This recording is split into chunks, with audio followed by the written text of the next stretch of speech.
How's it going, everybody? Welcome back to Set 6, and today we're finally getting round to Chapter 4 of The First Soldier. I've been a bit distracted by a lot of things that have gone over the last week, FF7 Rebirth stuff, potential FF9 remake stuff, you know what I mean? It's been busy, but we're finally here with it. So, we're going to jump straight into it, we're not going to mess about. Don't forget, like the video, subscribe for future content, check out the playlist if you want to catch up on the other chapters of The First Soldier. I'm going to put them all in a playlist. I'm going to try and get Chapter 5 done in the next few days. I've got a FF7 Rebirth video to do first. But yeah, don't forget, like, sub, all the things, but let's crack on. So in the previous chapter, we went to the Redoran main island, we found the ruins, we searched around in the ruins, and Team Glenn completed the first phase of their mission, which was to find a candidate site for a Mako reactor. But then, as soon as we found it, we were attacked by Redoran troops. We made our way out of there, escaped a little bit, got back to the campsite that we were, holding ourselves up in. But then we were attacked by mortar fire, and yeah, the chapter ended in a bit of a grim place. So, let's pick up where we left off. And we do pick up where we left off, with the party still chilling in the cave from the previous chapter, and things have just generally gone bad.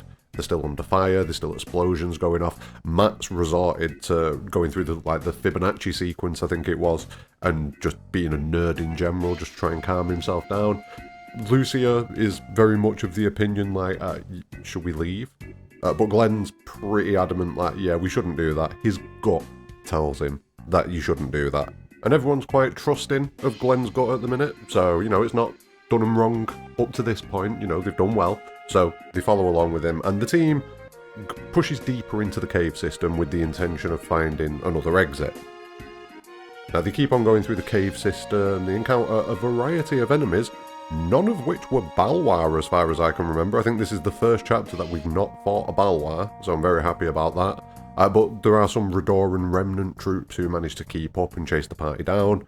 And you keep on fighting, and we get out of there eventually. We find an exit that's kind of overgrown, loads of roots and branches and stuff like that, which Glenn easily deals with, chops it down, cuts it down, gets through.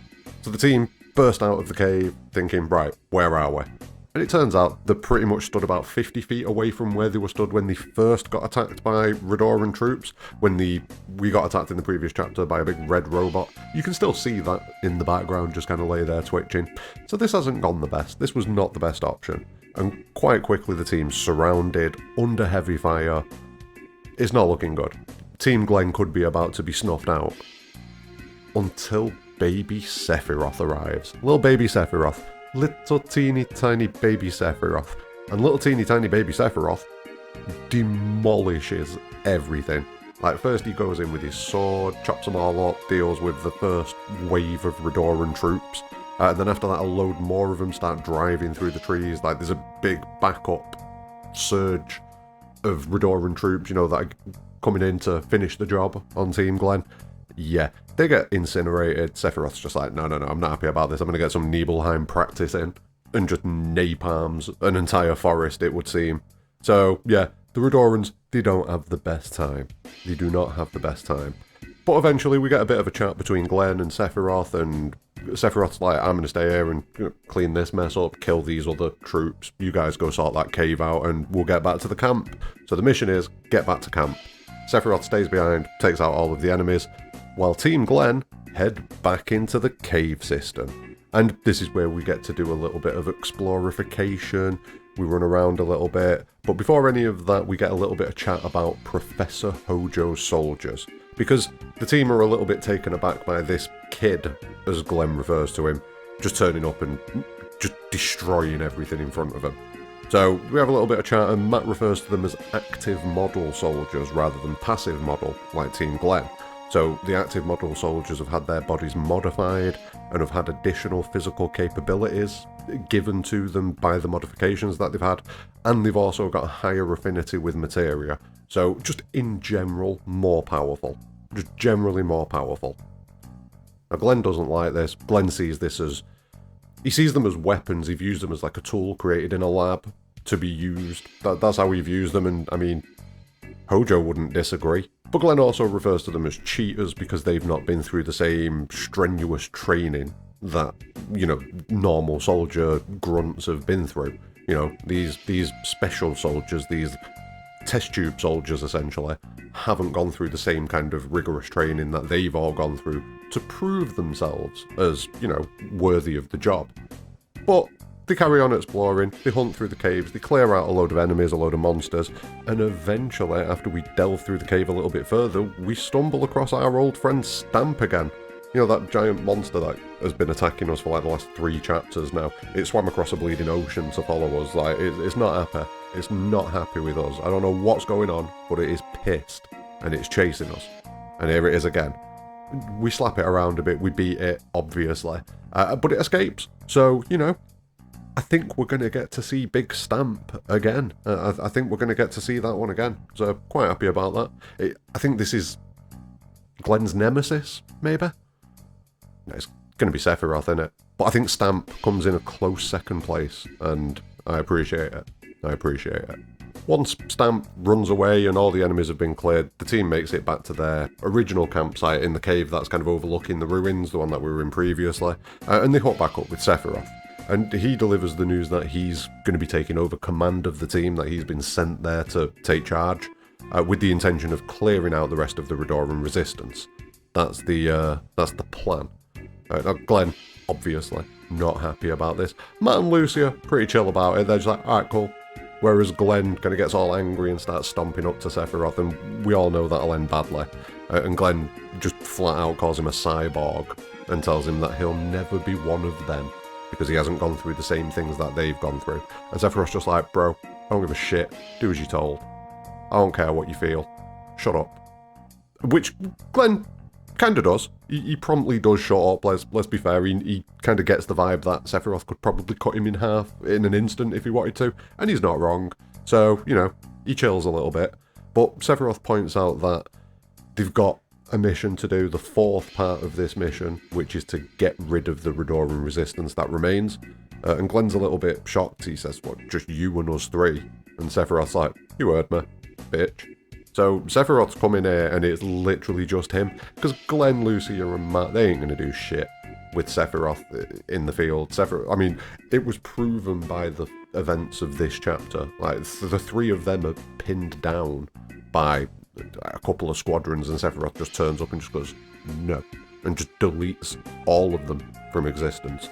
So they're just basically here to, like, make coffee for Sephiroth and things like that. I feel like that's what their job is going to be.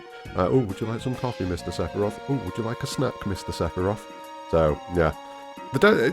I'm intrigued by Sephiroth so far. I know that he opens up a little bit more in the next chapter, but in this initial kind of introduction for him, he comes across as quite stonewall, quite stoic. You know, he's just like, yo, I don't care, shut up, we're doing the job. And, I mean, I suppose that could be viewed as professionalism, I suppose. He's got professionalism kind of drilled into him at an early age. You know, he's not really bothered about anyone's feelings, we're just here to do a job, let's do the job, and then we can get out of here. That's what it feels like to me. Glenn immediately shows that he's just got a complete lack of respect for soldiers because he doesn't agree with the way that they've been created, which is a fair stance to take. I'm going to be honest with you, that's a fair stance. Oh, genetic modifications, no thanks. So we can kind of see where the tension between Glenn and Sephiroth's going to manifest itself. You know, we can see you've got Sephiroth who's like very by the book, let's do the job, let's get this done, we've got things to do, I don't care what you feel, let's go.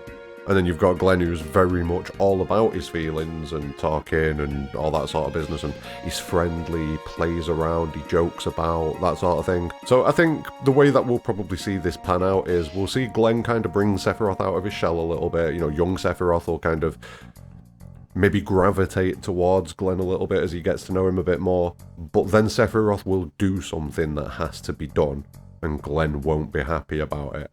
I swear to God, if Sephiroth murders Rosen, I'm going to be so pissed.